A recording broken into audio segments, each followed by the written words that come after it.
मरूम अतहर मतीन की कंडोलेंस के लिए उनकी फैमिली के पास आया था। उनके भाइयों से मुलाकात हुई है, उनके बुलंद दर्जात के लिए दुआ भी मांगी है और इस जो अंधुनाक वाक़या हुआ था इस पर अफसोस का भी इज़हार किया और ये अपनी तरफ से हुकूमत सिंध की तरफ से यकीन दिलाया है कि हम जान की कोई कीमत नहीं होती।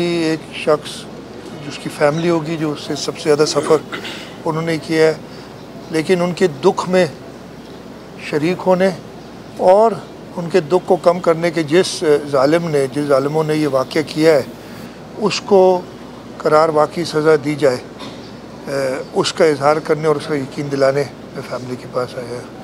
इंशाअल्लाह ताला हम इस वाक़े की जड़ तक पहुँचेंगे।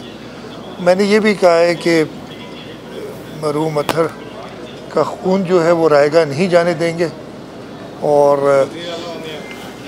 जो भी हमने स्टेप्स लेने हैं ताकि इस किस्म के वाक़यात दोबारा ना हों वो लिए जाएंगे। इस सिलसिले में मैं ताउन की दरख्वास्त भी करूँगा हर एक से।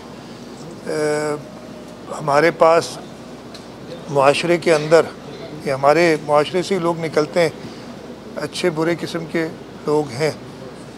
हमने इस सिलसिले में कल एक बहुत डिटेल्ड मीटिंग भी की थी और शॉर्ट टर्म, मीडियम टर्म और लॉन्ग टर्म स्टेप्स जो लेने हैं ताकि इन किस्म के वाक़यात को यहाँ जनरल लॉ एंड ऑर्डर जो शहर में है, इस सूबे में, इस मुल्क में, उसको बेहतर करने के लिए हम जो प्रॉपर स्टेप्स लेने वो लिए जाएँ।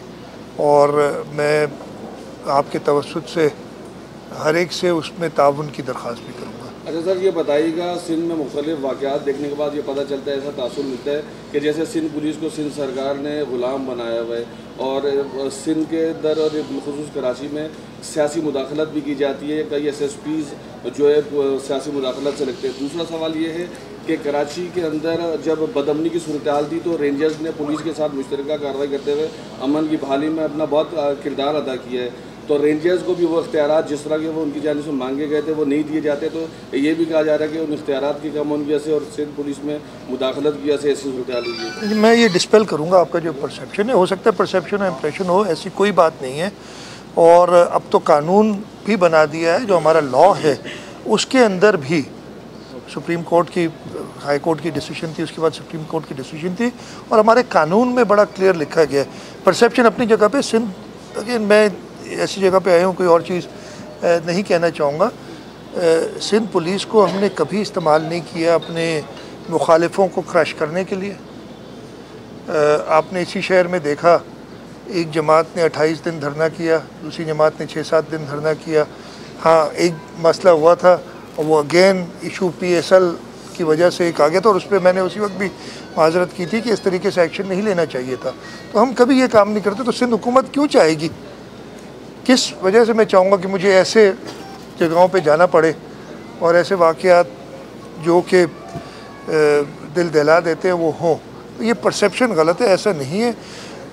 इश्यूज़ अभी इस सिलसिले में भी आपको जब रिज़ल्ट सामने आएंगे तो पता चलेगा कि वाक़यात की पीछे क्या चीज़ है, इसमें क्या सिर्फ एक सेकंड में ख़त्म कर ख़त्म तो कर लो साहब, ये बताइए कि ख़त्म कर, एक सेकंड मैं इसका जवाब दे दूं पूरा जो उन्होंने कहा। दूसरा आपका एक पार्ट था, हाँ वो भी मैं जवाब दूँ सब सारा।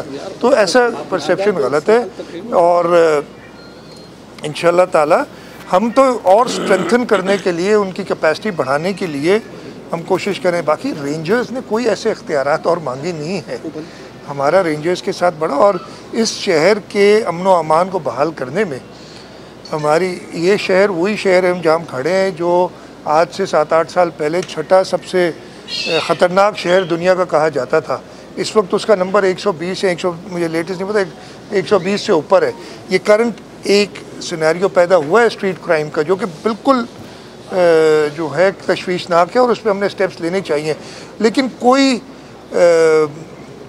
ऐसी चीज़ नहीं कि हम अमन व अमान बहाल करने के लिए किसी को कोई इख्तियार नहीं दे रहे जिस वजह से नहीं हो रहे, ऐसी ये इंप्रेशन बिल्कुल गलत है। शाह साहब ये बताइएगा कि आप एक छोटा सा सवाल है, उसके बाद आप लोग कर लीजिए। और उसके अंदर सज़ा और जजा का भी एक फैसला किया। ये सज़ा और जजा का जो फैसला सिर्फ SHOs लेवल तक ही क्यों है? अगर एक SHO लगता है सिर्फ उसी की जिम्मेदारी क्यों? उससे ऊपर भी कुछ अफसरान हैं, DSP है, SSP है, SP है, एडिशनल IG कराची, तो वो ये सज़ा और जजा का अमल वहाँ तक क्यों नहीं पहुँचता? सबकी अमल उधर तक पहुँचेगा और यही चीज़ हमने जो इंटरनल अकाउंटेबिलिटी है पुलिस की उन सब के लिए कहा है। बड़ी देखें ये वेरिड किस्म के एक जनरल परसेप्शन आप भी है कि जी SHO को तो पता होता है कि उसके इलाके में क्या क्राइम हो रहा है, इस वजह से वहीं से शुरू होता है।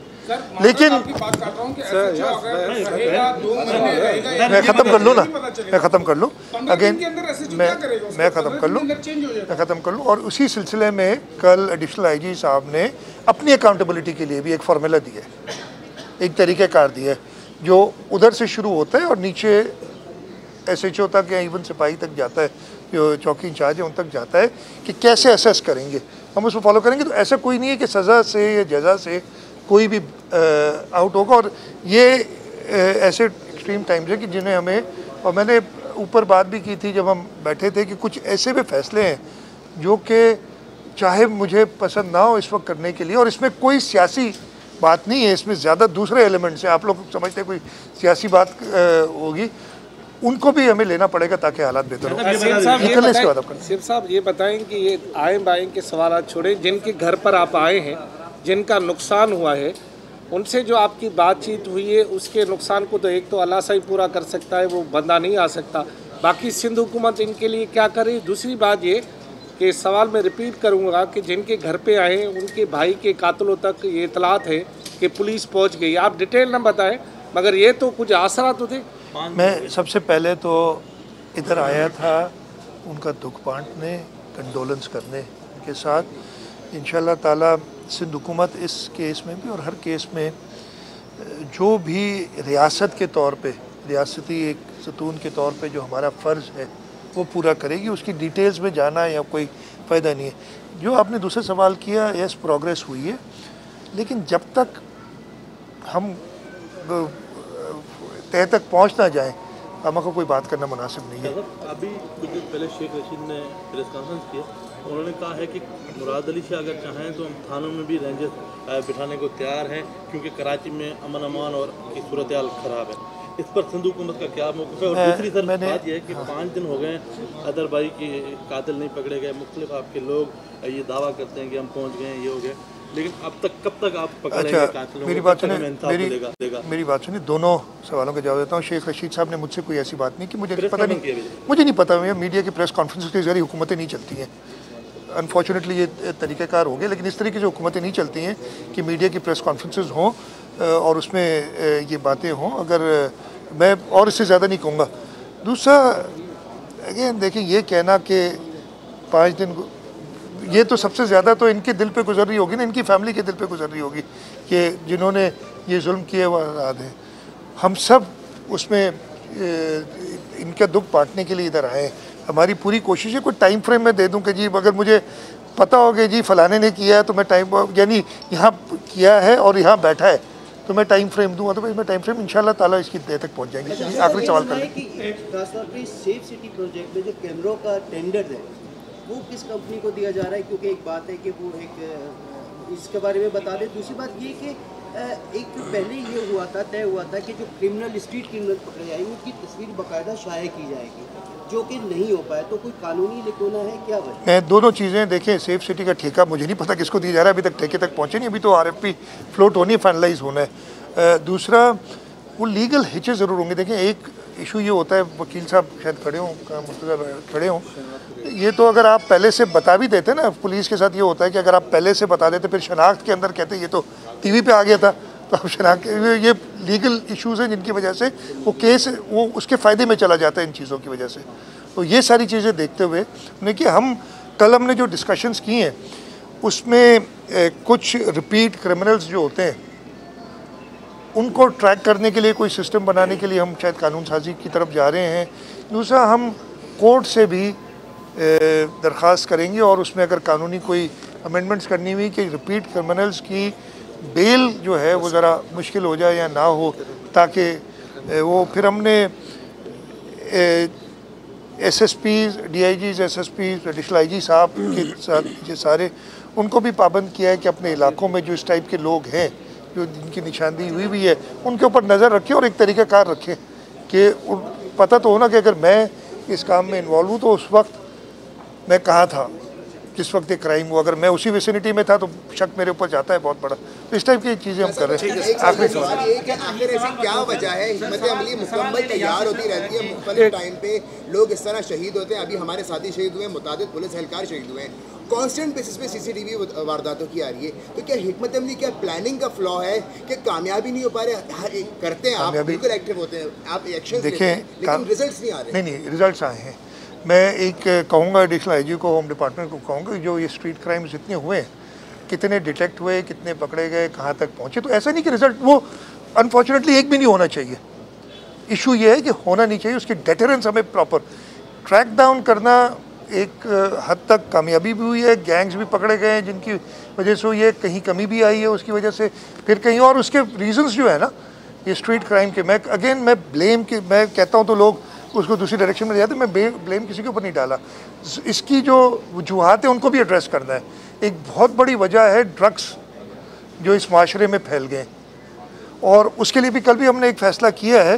वो अगेन अकेली सिंध हुकूमत उसको नहीं मैनेज कर सकती, हमें पूरे मुल्क की जो है हुकूमतों को उसमें साथ मिलके, और मैंने बड़ी कोशिश की और हो रही है, उस पर काम हो रहा है, लेकिन अनफॉर्चुनेटली वो अभी तक कंट्रोल नहीं हुआ। और ड्रग्स की वजह से ये पेटी क्राइम बढ़ रहा है। आपका ये सब एग्री करते हैं, इकोनॉमिक सिचुएशन जो मुल्क की ख़राबतर होती चली जा रही है उसकी वजह से भी पेटी क्राइम बढ़ रहा है।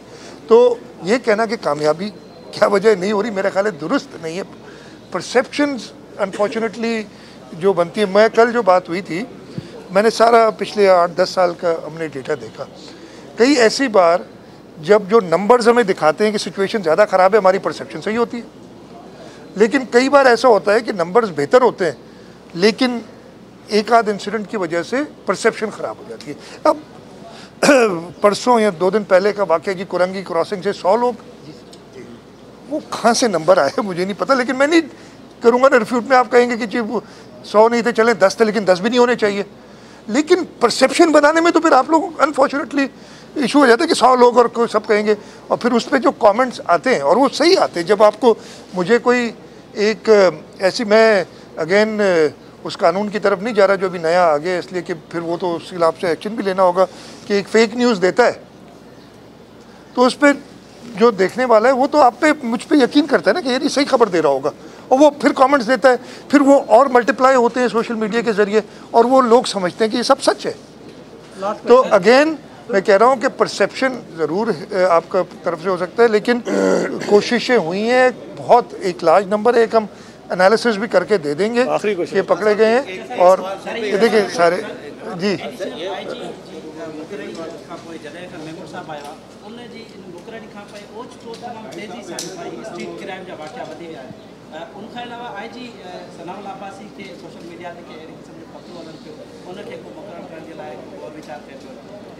ये सबने का सबसे पहले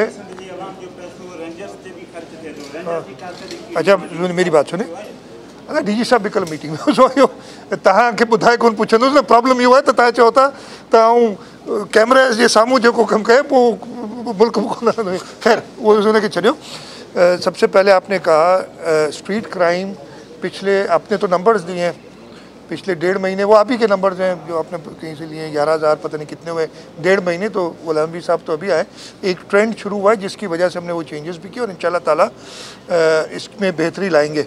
सेकेंडली मैं फिर आप लोगों की मीडिया से सुनता हूँ ना, फिर मैं वही तो कहता हूँ, फैसले आप लोग कर लेते हैं पहले, लेकिन वो फैसले गलत होते हैं और पूरे नहीं होते, फिर आप कोई और स्टोरी बना देंगे कि जी फलाने ने मना कर दिया, मुझे पता भी नहीं है इस चीज़ का।